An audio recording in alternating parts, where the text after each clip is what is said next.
자, 이재명 대표 받고 있는 재판 4건 중에 오늘 첫 결과가 나왔습니다. 판결 내용과 그리고 이재명 대표의 운명까지 아는 기자 정현주 기자와 법조팀 유준 기자와 알아보겠습니다. 먼저 자, 유 기자, 제일 사람들이 많이 기억하는 건 김문기 처장을 모른다는 이 발언에 대한 것. 4번 발언을 했거든요. 어떻게 나온 거죠? 네, 국민의힘이요. 김문기 씨와 골프를 친 것처럼 사진을 공개했는데 조작이다. 이게 이 대표의 발언입니다. 이 대표는 김문기 처장이 숨지고 난 다음 달부터 총 4번 방송에서 이렇게 이야기를 합니다. 성남시장 시절에 김문기 성남도시개발공사 처장을 몰랐다. 하위 직원이라 개인적으로 아는 사이가 아니었다는 취지였습니다. 이 3번의 방송 발언은 무죄가 나온 반면에 고 김문기 씨와 골프를 친 것처럼 보이는 사진이 조작이라고 한 이 마지막 발언이 유죄 판단을 받았습니다. 실제로 호주 출장에서 골프를 함께 친 게 사실인데 치지 않은 것처럼 들리게 말했다는 겁니다. 민주당은 뭐라고 해요?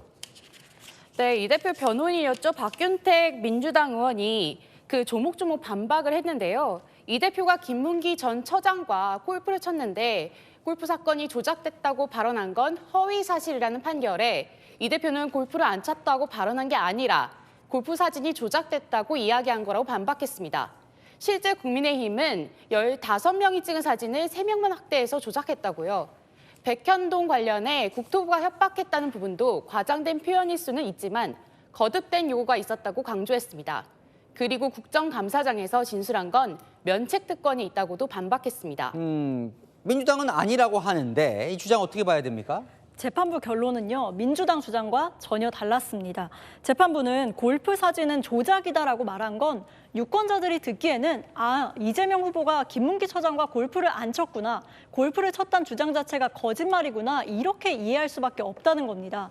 백현동 발언과 관련해서도요, 재판부는 이 대표가 법적 의무 때문이 아니라 국토부 협박 때문에 용도 변경을 했다. 이 부분이 거짓말이라고 결론을 내렸습니다.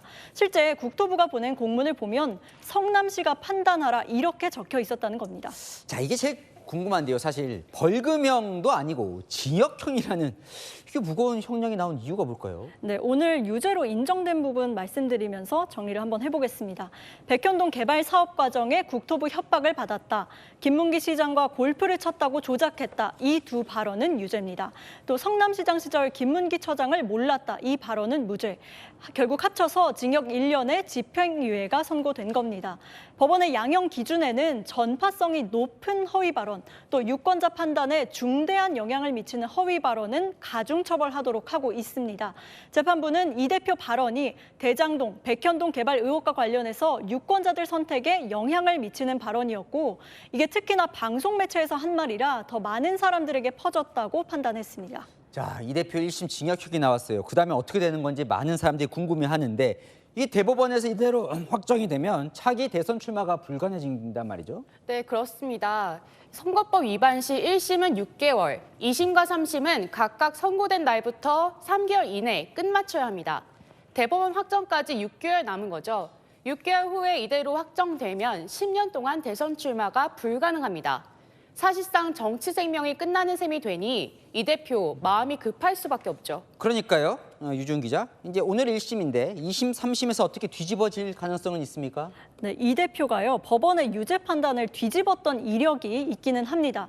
2019년이죠. 경기지사 시절에 친형 강제 입원, 대장동 개발 관련 허위 발언을 했었는데 2심에서 벌금 300만 원을 받았다가 대법원에서 최종 무죄를 받았습니다.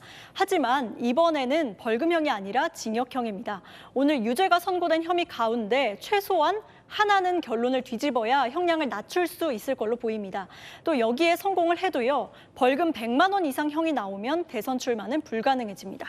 근데 오늘이 끝이 아닌 게 열흘 뒤에 바로 위증교사 1심 선고가 또 있습니다. 네, 맞습니다. 사실 이 대표나 민주당이 더 주목하고 있는 게 바로 이 위증교사 사건입니다.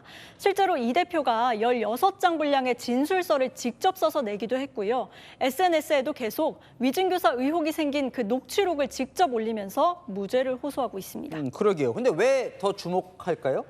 이 위증교사 사건은요, 유죄가 인정되면 벌금형이 나오기가 참 어렵기 때문입니다. 실제로 검찰이 지난 결심 공판 때 낸 통계를 보면 지난 6년간 위증교사범 10명 중 9명이 실형을 받았거든요.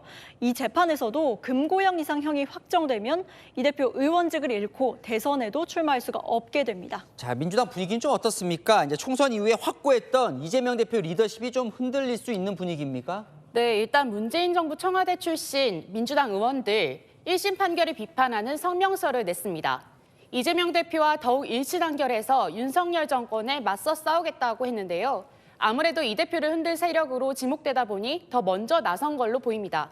일단 다음 대선 주자가 이재명 대표가 아닐 수도 있다는 가능성이 제기된 것 자체가 작은 금이 간 걸로 볼 수 있습니다. 열흘 뒤 위증교사 1심 선고까지 중형이 나올 경우 술렁일 가능성 있습니다. 3김이라고 하죠. 김경수 전 경남지사, 김동연 경기지사, 김부겸 전 총리 등이 일단 서서히 몸을 푸는 분위기입니다. 자, 그러면 이 상황에서 민주당, 특히 친명 쪽은 뭘 할 수 있는 거예요?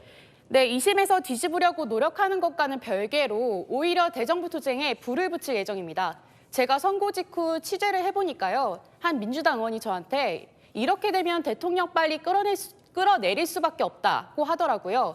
대법원에서 최종 당선 무효형 나오기 전에 개헌 또는 탄핵에 나서겠다는 건데요. 그동안 불이 붙지 않았던 대정부 투쟁 집회에 분노한 지지자들이 광장으로 뛰쳐나올 가능성도 그런 전망도 나옵니다. 당장 내일 집회가 주목되고요. 민주당 핵심 관계자 1심 선고 전부터 김건희 여사 특검법 재표결은 윤 대통령 탄핵 출발점이 될 것이라고 하더라고요. 그동안 공식 입장은 아니라며 탄핵에 조심스러웠던 민주당, 탄핵 시계를 당길 수도 있을 것 같습니다. 요동이 칠 것 같아요. 네, 아는 기자 정현주, 유주은 기자와 살펴봤습니다.